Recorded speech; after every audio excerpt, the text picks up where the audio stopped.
All right, Mikey boy, your cold open question. If you could have added any unit to this codex, what would you have added? That's a hard one. I think the main thing I probably would have added is a better melee option for. I wouldn't even say the better melee. I would think of maybe another unique utility character for Plague Marines. Because a lot of the ones that you have are just going to be your same Biologist Putrefier, your Foul Blight Spawn, and now the Malignant Plaguecaster. But the other ones that you could bring don't really outshine those in any way melee-wise that matter. Outside, like the Lord of Poxes is cool, but like he's not good enough ability-wise to outshine the abilities of the other guys while being good at melee. So if you had a good melee guy that also had a decent ability, I think that's what I would have wanted. Fair enough. Yeah. Well, yeah. I didn't expect you to say more of the same, but here we are. More of the same, Adam. I'd love another Primaris Lieutenant. I don't think my army has enough. Well, I would you like said it. So you said it more with like a Chaos Lord that could go to Plague Marines, because right now we lost see that would. that. Yeah. You don't have anyone that'll go Super Saiyan once per game either, do you? Correct. And go to the stratosphere. That would be cool.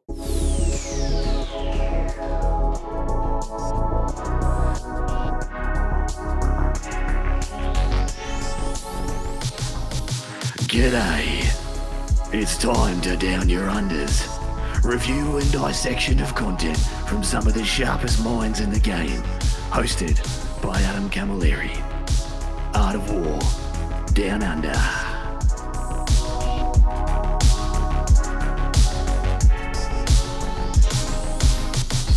And now we're jumping in, and we may just be answering our patron question, guys. We are running a little long in the tooth. I'm trying to get this one smashed out because I'm off to Tasmania for the ANZTC this weekend. I'm going to be on a freaking boat this time tomorrow on my way to Tassie.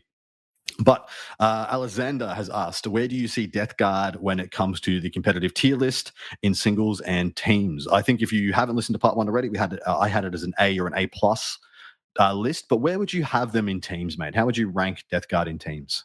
I think Death Guard in a teams format, you're probably going to have a Death Guard player on all of your teams, especially if you're playing GW layouts where you have your standard 8 layouts.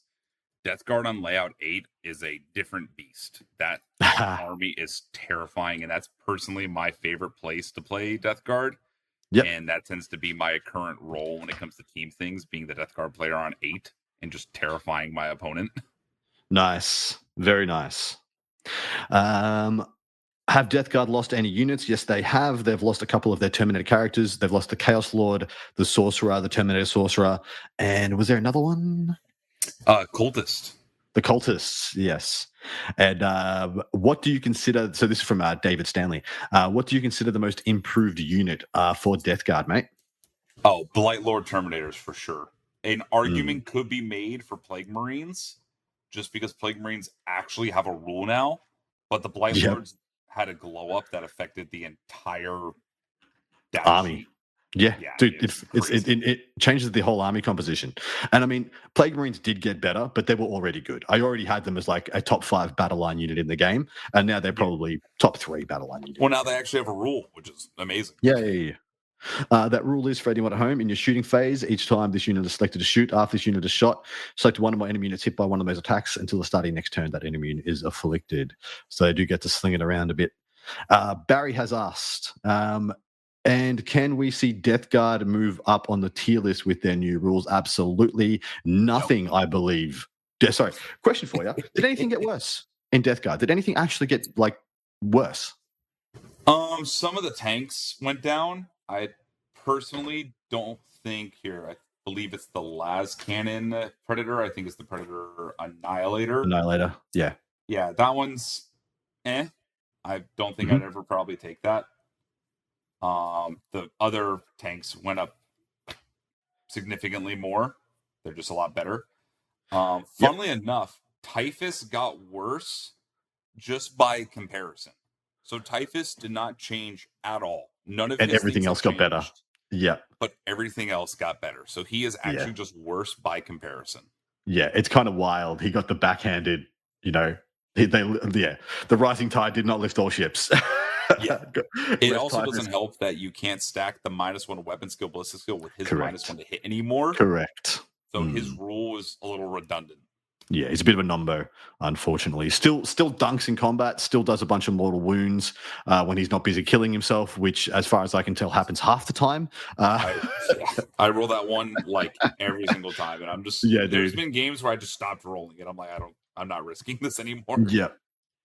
All right, Jack McKay has a bunch of questions. I have not played my Death Guard in a long time because I always felt the list had to include either knights or demons as allies, which I don't have.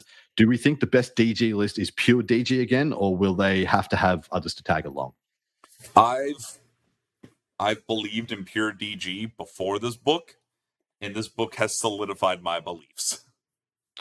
I 120% believe it is pure DG now. With Poxwalkers getting infiltrate, there's kind of no need for the Nurglings. And with the Nurglings aura now just being reduced and now not stacking with your minus to hit, I would take Poxwalkers over Nurglings all the time because Poxwalkers have OC and can do actions.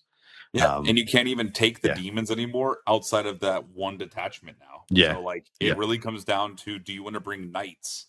And the answer is no, because your vehicles now just do what they do, plus some more, because of all the buffs. We have castigators and immolators in our army now. It's crazy. That is pretty wild. All right, next one of the questions from Jack. Do we think it's a good idea for Death Guard players to stretch into Nurgle Demons with them now being in the Codex? If so, what units would you be advising people to pick up first? So if you have to go into the Nurgle Demons, mate, where would you start with your collecting them? I would start off with the Guos, because I think that's pretty much the main demon that you're going to want to spam in there. That's going to actually add some variety to your Death Guard army. Because a lot of the times you can just keep a backline unit back there where the Pox or the Plague Bearers could give you sticky for. You could just put a 60-man Poxwalker unit back there that just screens and does the same thing versus the 110-point Plague Bearers. It's the Guos that are going to add a new dimension to your list by spamming out toughness 13 guys that just hit hard. So I think that's probably where I'd start. Me too. But I would honestly not be taking any demons for the foreseeable future. I would just be playing with this, with there being so many quality builds in this codex. You could go 6 months playing fresh, exciting new stuff before you'd even consider, stretching back into the demons. As someone who will likely return to Death Guard after a hiatus for most of 10th edition, what do we think is a good, a good starting detachment and list to get practicing at local tournaments and into the future? So what would be your entry-level detachment that you think people should start with? I'd say start messing around with the reworked index attachment. Because the sticky objective is a very beginner-friendly mechanic. It is. It allows you to just play with all of your army all the time. Nothing has to really stay on that objective to keep holding it, which is super nice. And then obviously as you get into matchups against more experienced players that will go and challenge those sticky objectives, you can start branching out to different attachments that require you to stay on there for primary purposes and screen. And you can slowly start building up your confidence playing the army that way. Love, great way to describe it, mate. What would that list contain, do you believe? Like, what is the good, all-rounder entry-level list? Or list gives the archetype. Yeah, I believe if you're going to start off, I think every list pretty much is going to contain that Lord of Virulence and 3 of the fitted bloat drones with the heavy blight grenade launchers. Then from there, I think you add in a 10-man Terminator with the... You don't even need a character on that one because for 1 CP, you can reroll all hits and wounds. Exactly right. So that 10-man's there. You're probably going to bring a 6-man Death Shroud, and you'll fill in the rest of those points with Plague Marines, Poxwalkers, Rhinos, and maybe a Annihilator to give you the +1 AP at anything that shoots at it after you. It becomes our Annihilators with the autocannons. The Destructor is what you mean. Oh, Destructors. Thank you. I always get them confused. Our Destructors are now Castigators. castigators from Yeah. Sisters of Battle. It's crazy. Real good, man. Real good. Yeah. Are Blight Lords finally worth taking compared to their Death Shroud cousins? Absolutely. We're taking both. Yep. They are actually, for the first time, probably as good as each other for different reasons. What I love about the Blight Lords is that they're a self-contained multimodal unit. They shoot and they fight and they're durable. They're like very well-rounded. They're probably the most well-rounded and best Terminator in the game at the moment, at the fact that they can do it all. Whereas Death Shroud are significantly better in combat, but don't do it all. Yeah, straight up. When you compare Blight Lords to like Ultramarines, like Terminators, you're like, wow, our boys do not actually have guns compared to these dudes. We're throwing rocks. They're shooting bullets. It's kind of ridiculous. All right. Last but not least, following your tier list episode in the very near past, what does your gut tell you these codexes will do for both Death Guard and World Eaters in terms of meta rankings? So you haven't heard it yet, but I have World Eaters somewhere in the B+ A- area, and I have Death Guard in the like upper A+ area. How about yourself, mate? I do believe Death Guard is better than World Eaters. Based on just this book alone. But I do think World Eaters, though, are going to be in that A tier right beneath them. Yep. A lot of the trouble people are going to have, I know we're cutting off on a tangent to World Eaters, is that book just plays differently 100% from the index. So I'd see that new book giving World or Death Guard a little bit of a run for their money with how quick they can get into our face and hurt us now that we don't have free -1 damage or -1 damage outside of one detachment now. Yeah. 8-bound become very scary very quickly when you can't make them all damage one. Agreed. All right, Eric Tan's up next. Thanks, Adam, and our distinguished guests for a timely review. Or he had some World Eaters questions I've already answered on the other episode. For the Death Guard, under the new rules, what is the best way to counter them? So what do you think are the best things that you can do to mess up the Death Guard? So Death Guard's always going to have the problem of they move 5 inches. Yep. So any fast mobility army that can pick the fight is going to do majorly better into Death Guard than anything that can't pick the fight.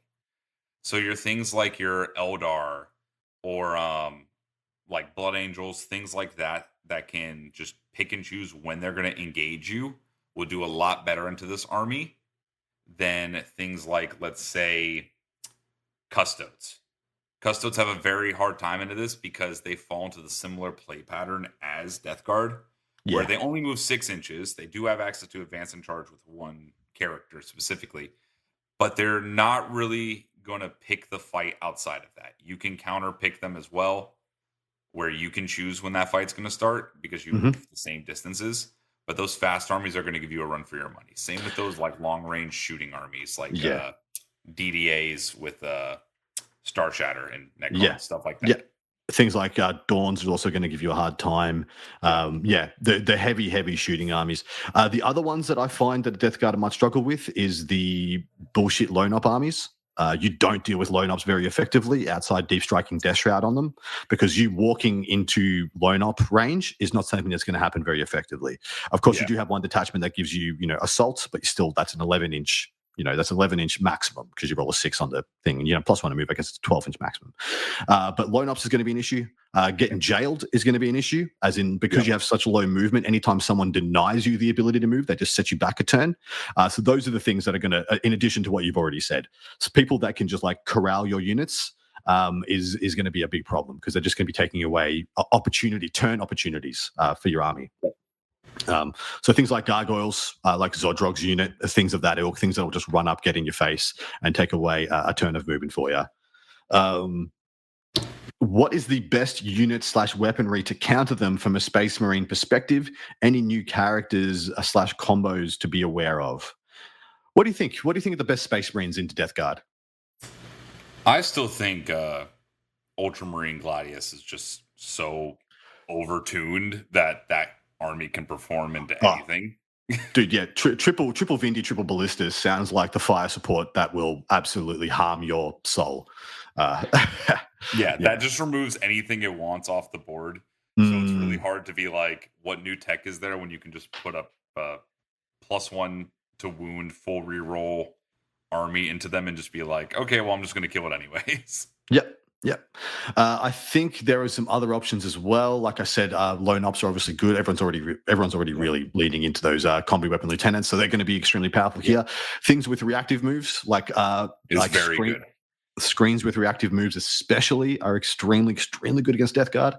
So I'd be looking into a little bit more of that. If it was me, I would 100% be bringing back my Phobos lieutenant plus my infiltrators. Yeah. So they'll loan up, have access to a reactive move in so many detachments, and have the 12-inch no-go zone. So that is just literally my backboard locked out from Death Shroud. Death Shroud cannot come into my backfield and cannot harm me, pretty much. And then if they rapid ingress and move 5, it's still a 7-inch charge. Like they rapid ingress move 5, our reactive move, and they're cooked as well. So I'd be looking back into that. That'd be one of the first things I'd be considering for the Death Guard matchups. Yeah, and I think that kind of plays into the World Eaters one too, It because does. with the Demon Detachment, setting up those bloodletters, having that 12-inch aura of no deep strike, I think is going to become very meta relevant very quickly. Adrian Knowles Jackman, what have you done with the models that have stopped appearing in each codex, thinking about Death Guard, Possessed, and Contemptors and such? What have you done with those portions of your collection, mate?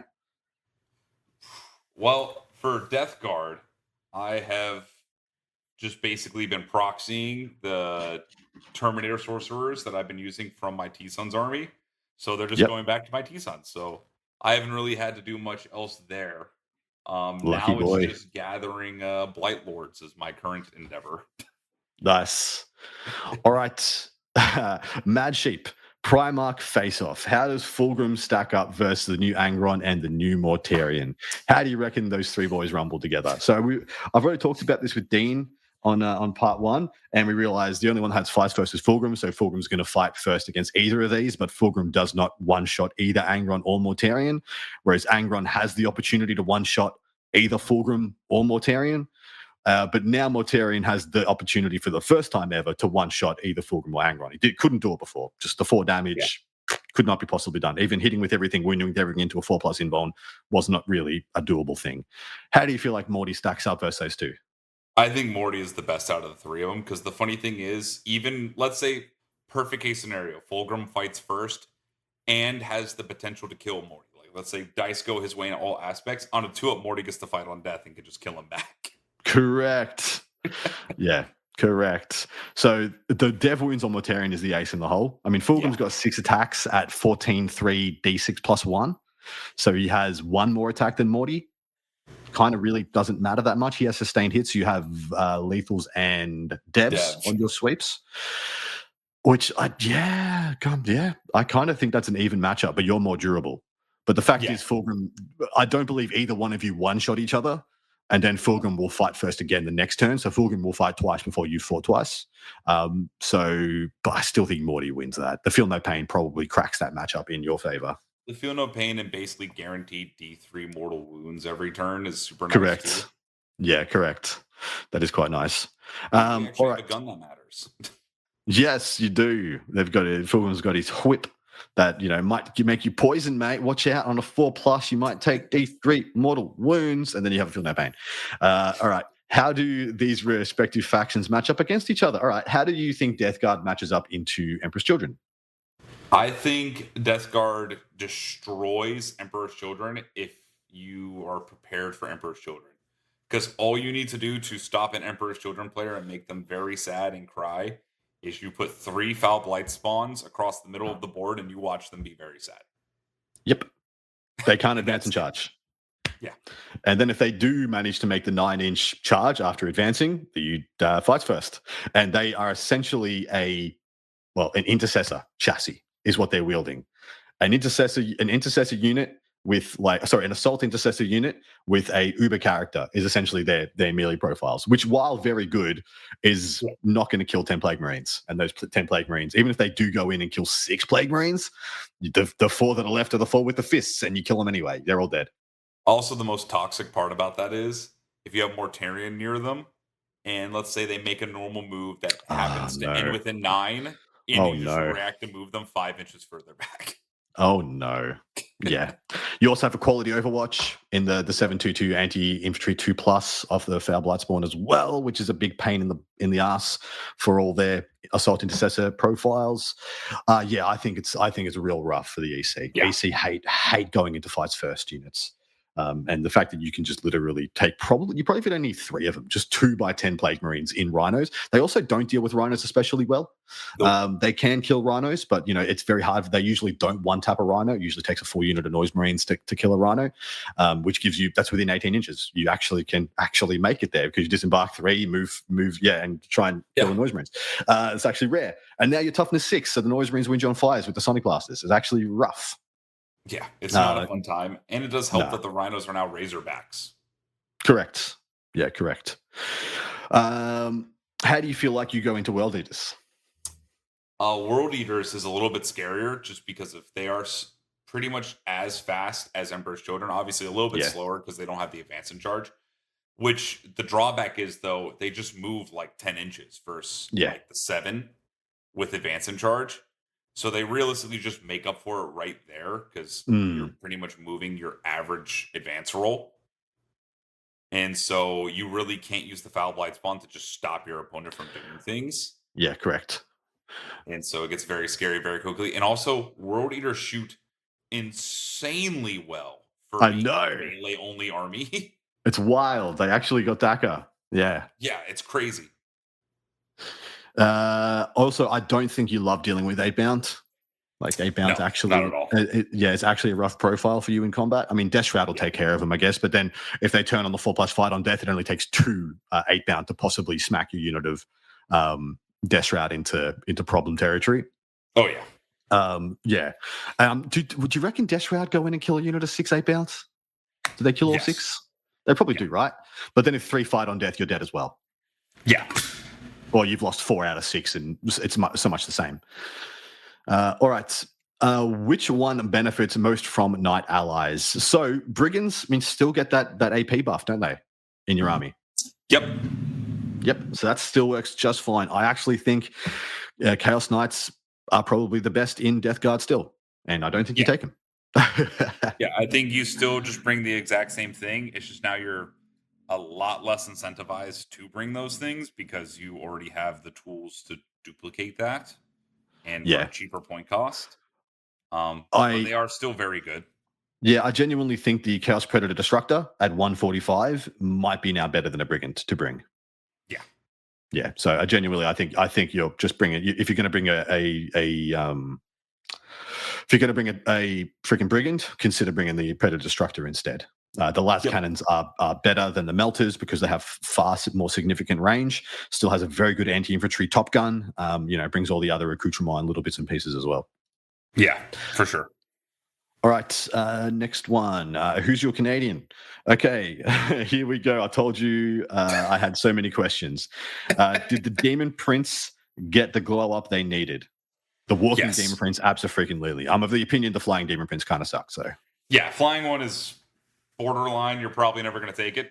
Walking one, I could see it being in every list. Yep, I can see the walking one. The walking one is essentially detachment agnostic. It's just as good in any detachment as it always is because the data sheet is gassed up to the gills. So it could be in every list. Yeah, the easiest way I can explain it is, can you imagine a Space Marine player not bringing Gilliman right now? Yeah. And he's what? Half the cost? Yeah. You don't get double oath, but you still get the free CP use of CP reduction. Yeah, and cover, and giving you whole army cover. I think the only one he doesn't make sense in, he's a nombo in the Flyblown host, right? Because they already have the stealth and. Well, it's still just the reduced cost strat. Yeah, it's true. That's true. Why is the most powerful weapon in the game a Power Fist equivalent? Wait, what? Yeah, he's asking why is the most powerful weapon in the game is a Power Fist equivalent ? It is because that Power Fist equivalent is actually AP3 because of the debuff to the armor. And when all said and done, you have 24 attacks, critting on 5s with sustained lethal, and then lance, and then full rerolls to hit and wound. You can kill a Guo from full health in one shot without the character. Yep. I'm also of the opinion the generic like Power Fist equivalent is kind of the best spammable melee weapon in the game because it's the one that gets the most out of respective buffs. So it's the one that hits on 3s. So you can get it to hitting on 2s very effectively, where you can't do that with a Thunderhammer. It's got AP 2. And it's in combat, so of course doesn't care about cover. It takes AP buffs extremely well. It takes damage buffs. It's the one that just takes the most buffs usually as applicable to the things that come like a generic Power Fist equivalent. Just takes the buffs better than everything else. Because of course, if you give +3 attacks to a Thunderhammer, it might only generate you 1 more hit.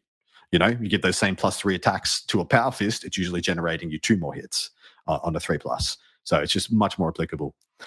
Next question. How many Poxwalkers do I need to convert up? How many Poxwalkers would you say people should have in their collection? I think in your collection, I think 30 is a good cap if you're not running the Poxwalker detachment. Obviously, that one, you're in your own world. You can run 120. You got it. But I think in most competitive lists, you're going to see 20 Poxwalkers. Yeah, I think you should have 20 and you should get another 10. I think that's the way to go. Case. Yeah, just in case. Happy Grunt has asked, is Plague Storm still a viable build? Plague Storm is insanely viable. In Mortarian's Hammer, you basically now get to point and click any 2 units on the board to receive -1 armor that you can then go ahead and apply a additional AP to from range with the Predator, and the Defiler now strips cover. So you can incorporate that into your list if you'd like. And you just start melting things because things effectively become AP +2 with ignore cover. Then even with the Blight Lord Terminators that you could throw in there randomly, they become AP +3 effectively with ignore cover. It gets crazy. It gets out of hand very quickly. How many Terminators and in what flavor? I'm personally 6. I would start with 6 Gesture out 10 Blight Lords with their associated characters, and I would leave it at that because that's kind of likely 800 points of your list. Pushing, depending on the characters and the enhancements, pushing half your list. Let's not go buck wild. But what do you think, brother? Yeah, I do personally, from what I've been seeing right now and what I've been looking over, in the Champions of Contagion detachment, which is my personal favorite, I believe you bring 1 unit of 6 Death Shroud with a Lord of Contagion to just deep strike 6 inches away and delete said thing or half of the board. And then and then based on personal preference, I think in that detachment specifically, a 5-man with a character is viable, or if you go into the Index detachment or Fly Blown Host, a 10-man with a character is very good. Just because of the rerolls innately that happens, or if you just bring a 10-man in the Index, you don't even need the character. You can just give yourself the rerolls all the time for 1 CP. What's your preference on weapon loadout for the Blight Lords? I think you do. I think you just spam the heavy weapons. So I think you can bring 2 of the auto cannons to spam dev wounds because you do have the bolters are also damage 1. So it gives you an innate AP on the weapon plus extra strength and dev wounds and sustain. So you can make them up higher. And that's the Lord of Virulence gives them real to wound, right? So you're fishing the devs. You're getting much more consistent dev wounds. There. Yeah. I like that a lot. Bring 2 of the grenade launchers now because they now get full rerolls to hit. They were a blast at D3 blast instead of just 2 shots. So they get full rerolls to hit off the Lord of Virulence, and they become Strength 7, AP 2, Damage 2, effectively AP 3 with the Afflicted unit. And they become very scary there. And then you can just use the regular bolt guns at 5.22 is very good. Or 5.21 with 4 shots each because of rapid fire is very good. Yeah, agreed. What detachments are going to see real play, and are they Terminator based? I think everything except the Poxwalkers is going to see like real competitive play. I actually don't like. I mean, on my personal preference is Champions of Contagion. I think that is the best detachment, from a competitive standpoint. But I can't sit there hand over my heart and tell you that Death Lords Chosen or the which one's the one with the vehicle stuff? The Mortarian's Hammer. Mortarian's Hammer, yeah. Yeah, or the indexed attachment, the Victorium, aren't also going to get really legit results. Like there is 4 extremely takeable detachments in this book. I think if you had to rank them going top to bottom, I think Champions of Contagion is going to be the number 1. Agreed. Mortarian's Hammer is probably number 2. Number 2, yep. I'd say the reworked index is number 3. Number 3. And then Death Lords. Number 4. Ooh, yeah, nice. And then Death Lords after that one. Yeah, and then I believe it's the Demonkin and then the Poxwalkers. Poxwalkers is probably last place, unfortunately. But yeah, that's essentially. I was actually surprised you put. I thought Flyblown might have been like 2nd or 3rd. So Flyblown giving your entire army scout and stealth, still really good. Because think about it this way: it's basically guaranteeing -1 to hit. Contagion is up all the time from correct. And in addition, the reason I thought the Flyblown was getting even better is because Poxwalkers have infiltrate, so they get to hold the board space for your scout. Yep. So the scout gets magnified in its applicability. So I actually genuinely thought I was going to hear you say Flyblown 2nd or 3rd best. I just personally think Mortarian's Hammer is very strong, and the index with the -1 damage and the full rerolls from range. Are going to carry that detachment very far, as well as the sticky objective. So I think I value those things more than what Flyblown currently offers.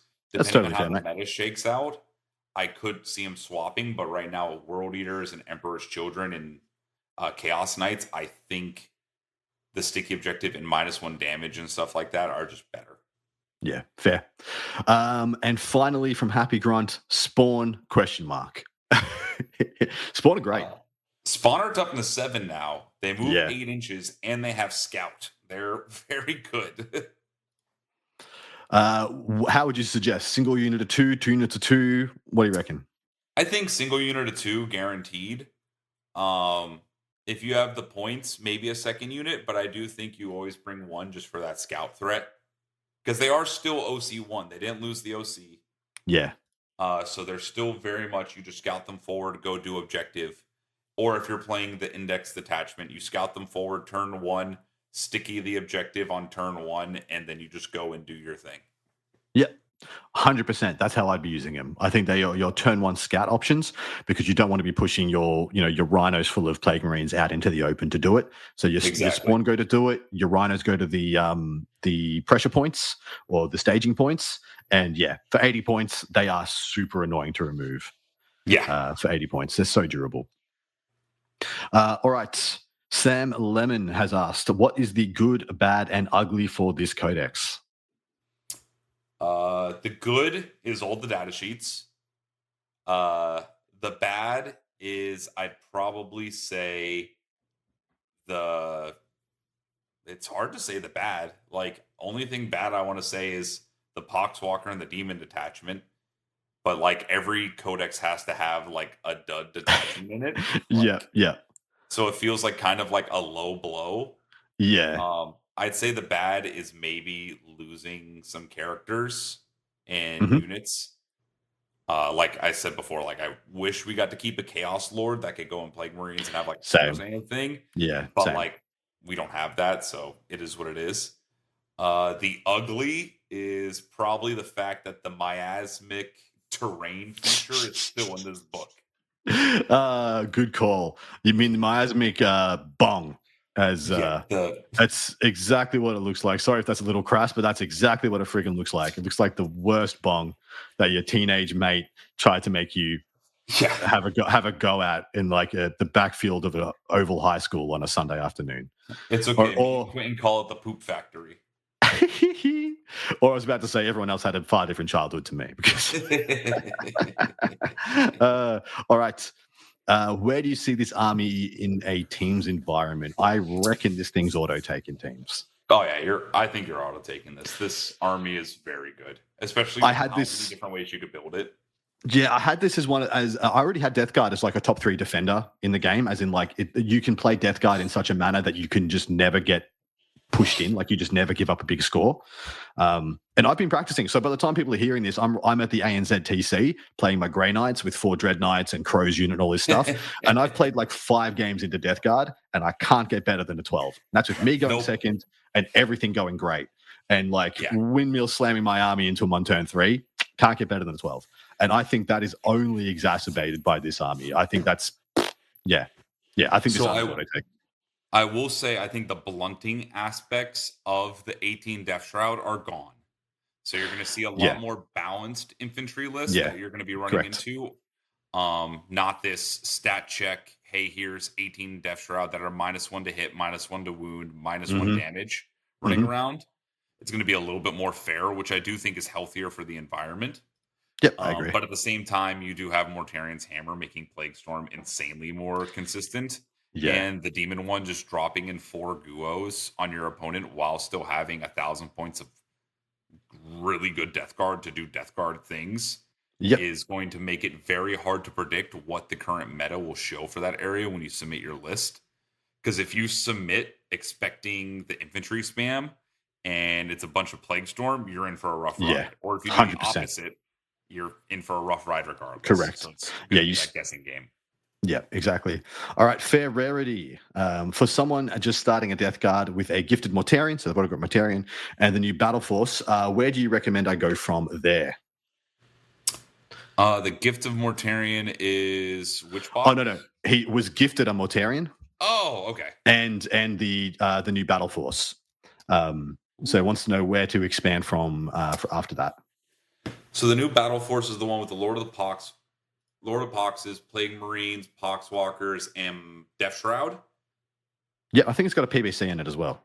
Oh, cool. Is that the one I'm thinking of? I think so. Maybe. It's maybe either that or something. a Rhino. It has one of those two. Yeah.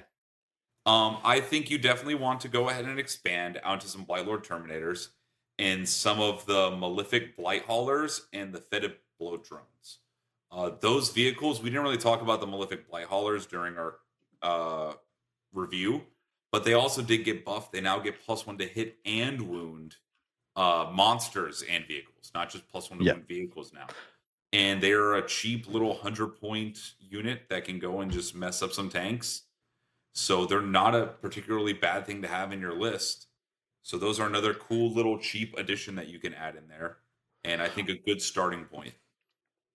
Agreed. So that box gets you the Lord of Poxes, the new character, 5 Terminator models, 7 Plague Marine models, PBC, Mephitic Blight Hauler, and a Blow Drone.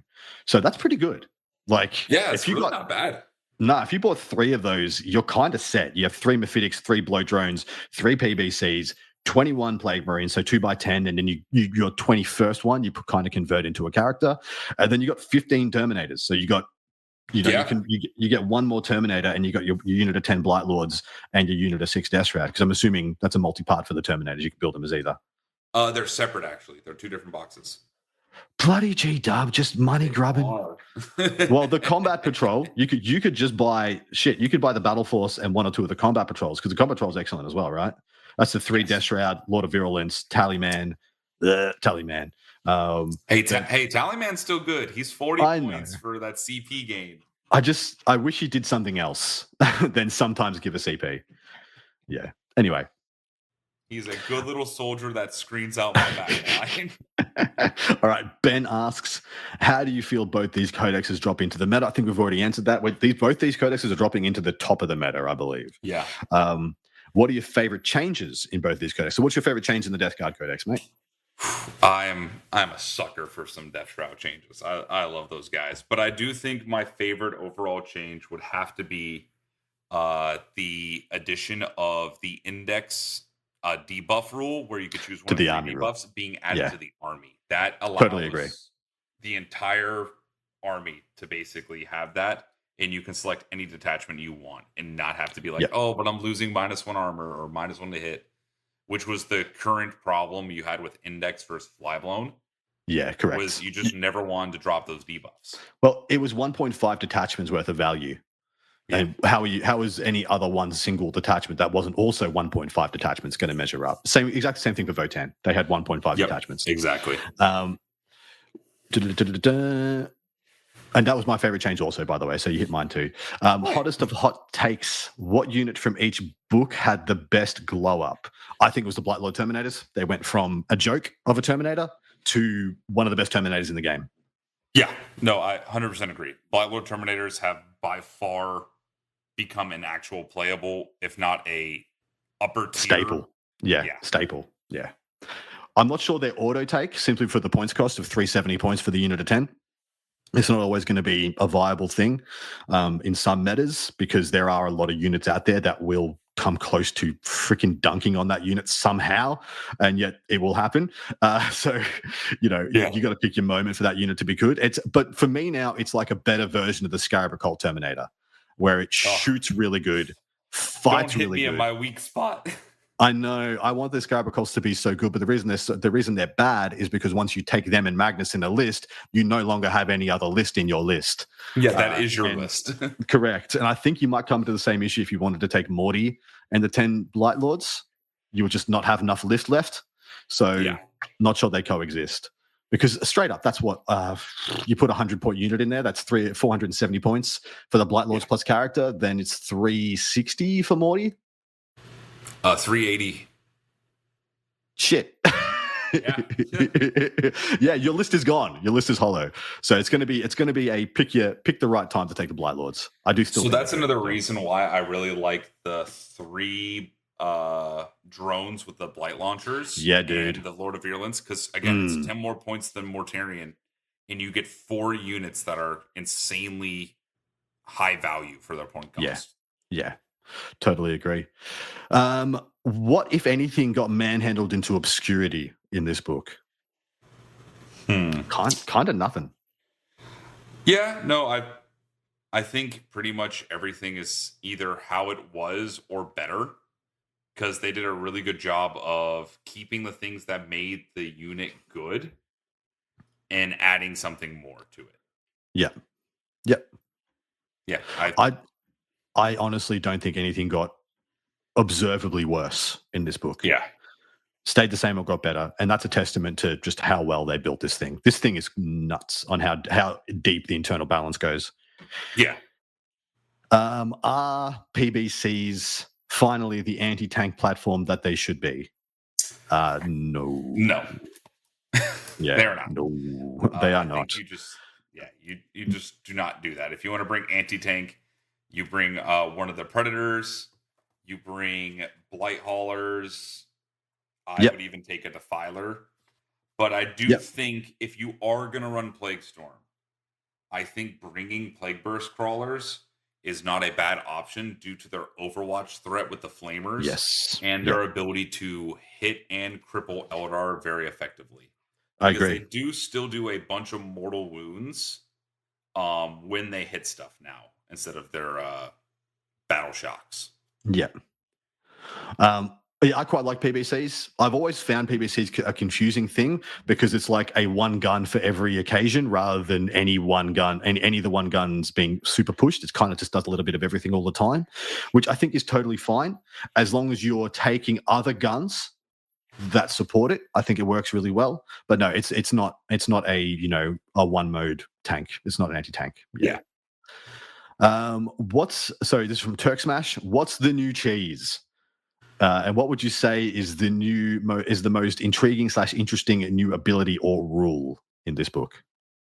I think the new cheese, like the cheesiest thing I could think of, is either the demon thing where you just drop down the 4 Guos. Yeah, that was what I was going to say. Outside of that, I think it's just cheeky, is the new Rhino ability is in the turn in which a unit disembarks. If the Rhino shoots at the same thing that they're shooting at, that unit that got out gets 4 rerolls to wound from shooting. The wound. Yeah. So what you can do is you can bring your 12-man, because of the characters in it, in a Rhino up next to Mortarion. They get out, they shoot their thing, they kill it because they have 4 rerolls to wound, and they're really good at killing those things. Somebody attempts to move within range of those guys. You can Overwatch and then react and move back into the Rhino. Correct. And you're gonna have a Foul Blight spawn, so you got a premium Flamer Overwatch, and then they don't even get to declare the charge. Blight spawn and a Malignant Plague Cast. Correct. Correct. So you have two broken flamers. Mm-hmm. Yeah, it's not. Mm-hmm. It's not okay. No, it's not. No, it's not. All right. And the most intriguing or interesting new ability, I believe, is the you can't advance within 9 of the Foul Blight spawn, which is That's just mean. It's mean and busted, and I can't wait to see the runoff from it because I think it is ridiculous and too good. Yeah. Yep. All right. Bolos has asked, Death Guard was considered a good take-or-comers army to bring in teams. Is that still the case? Even more the case, but tell us more, mate. Yeah, it's just for teams aspects, you can just skew it into any way that you want to deal with anything that your army is having a hard time against. If your army needs that gun line to just high armor skew into your opponent, you can bring a Plague Storm list. If you need to deal with melee threats, you bring anti-melee, Death Shroud, Mortarion, the Demon Princes. Like, you can bring a lot of stuff there. The Fights First bricks, Plague Marines, they're really good into your anti-melee matchups. It just gives you a lot of different options to build your list to help complement your team's composition to allow you to be more successful. And there's not as many team-wide red matchups anymore. Yeah, I agree with that take. Yeah, totally agree. Next one, and I believe the last question. Has G-Dub managed to capture the essence of Death Guard in this codex? And in brackets they've said slow and tough without being unkillable, or too slow to ever catch anything? Question mark. I think they did a really good job at making Death Guard feel like Death Guard. Because I remember when this book first came out, or sorry, not the book first came out, when 10th edition first started, and you just looked at Death Guard, and you're like, these things die to like a breeze. And like, they have no debuff. They just Correct. -1 toughness, and you're just like, so they just die to a strong breeze because they're only toughness 5 guys. They move slow as hell. And here they still move slow because they move 5 inches army wide, but they have that durability again because toughness 6 is way better than toughness 5, and toughness 7 is way better than toughness 6. Totally agree. And just all of the keeping the debuffs all the time while actually having their other detachment rules and the ability to do afflicted from range, which was like a big thing that they didn't have before. I think the only thing that did it previously was the Index Hellbrute, which you never brought. No. Yeah, no, you never brought that thing. But now being able to do it consistently from range gives it that feel of your spreading sickness and contagion and plague throughout the game, which I really do like from a lore and fluff perspective, as well as a competitive viewpoint, because it does let your army start to function at longer ranges rather than I need to run at my opponent to get within 9 inches as quickly as possible. Yeah, totally agree, mate. And yeah, 100%. I think they captured the essence of Death Guard really well in this book. Last question, and before we tune out, if you could have said there was one detachment missing from this book or one identity they didn't capture, what would it have been? I think we could have done it sucks because they removed one of the models for it, or 2 of the models, I believe. I think Psyker? they could have done a psychic themed detachment. Yeah. Because like it could have been like the Blessings of Nurgle's Garden or something like that, where it's kind of like a Librarius Conclave, where you could give them different buffs or debuffs depending on what stance or plague you've also chosen. So it could tie into the army rule, where if you pick the -1 armor, it gives your guys in like let's say the most overpowered aspect, maybe you get +1 AP. Yeah. Like different things like that could do it. Or like for your -1 movement contagion, maybe you gain +1 movement. Like you're sapping it from your opponent. Yes. Yeah. So I think something like that would have been really creative and fun to see. I'm also just a sucker for psychic stuff, if you guys haven't noticed. How juxtaposed for the Death Guard. Almost as bad as the Space Wolves in hypocrisy, but they're more tragic in their hypocrisy. But anyway, mate, that is going to wrap us up, dude. Thank you so much for freaking coming on. It's been a joy to have you on. And thanks to all the amazing patrons for the beautiful questions. Hopefully you guys have enjoyed this episode. This will be coming out right as the NDA lets us on Saturday, Eastern Standard Time. And then look forward to the World Eaters release coming at our usual slot on Tuesday morning, Eastern Standard Time. But dude, anything else you would like to say before we check out? No, it's been a pleasure going over Death Guard with you guys. I love answering all your questions and just getting to talk about more Chaos Armies. If you guys want to hear any more from me or anyone else from Art of War, please feel free to join us in the War Room. We love talking about 40K. We have plenty of games going on there, and we do have multiple coaching sessions to help everyone improve, especially with the 2 new armies coming out. Yeah. So please feel free to join us there. Easy done, dude. Thanks again. Enjoy your evening. And talk to you all soon, guys.